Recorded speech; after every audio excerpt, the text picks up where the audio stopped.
আসসালামু আলাইকুম। 1.5 বছর ধরে অনলাইনে কাজ করতেছি। 86,000 একটা পেজ, 55,000 একটা পেজ, ফ্যামিলি সাপোর্ট না থাকে এগুলা কি সম্ভব? যেখানে আমার নিজের ফ্যামিলি, আমার 14 গোষ্ঠী জানে আমি ভিডিও মেক করি, অনলাইনে কাজ করি। এছাড়া আমার 22,000 একটা ইনস্টাগ্রাম আছে, 1,000 সাবস্ক্রাইবার একটা ইউটিউব চ্যানেল আছে। এগুলা কিভাবে করছি আমি? ফ্যামিলি সাপোর্ট করছে, ফ্যামিলি ভালোবাসছে।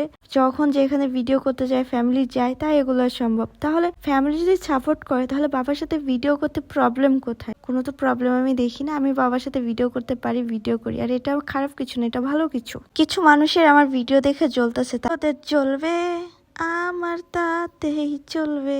আরেকটা কথা, আমি জাহান্নামে যাই আর জান্নাতে যাই, আমার কবরে আপনি যাবেন না। তাই আপনি আমাকে খারাপ কমেন্ট করে আপনি জাহান্নামে যাবেন না। আমি যদি জাহান্নামেও যাই, সে তার পাপের শাস্তি আমি পাবো, আপনি না, ঠিক আছে? আরেকটা কথা, আমার অনেক ভালোবাসার মানুষের আছে যারা আমাকে বলে রিপ্লাই ভিডিও দিতে। হ্যাঁ, তোমাদেরকে বলতেছি, তোমাদের জন্য কালকে থেকে রেগুলার আমি 2-3টা করে রিপ্লাই ভিডিও দিব। তোমরা যারা আমাকে ভালোবাসো, সুন্দর সুন্দর কমেন্ট করবা, অবশ্যই আমি তোমাদেরকে রিপ্লাই ভিডিও দিব। যাই হোক, থ্যাংকস ফর ওয়াচিং, টাটা, আল্লাহ হাফেজ।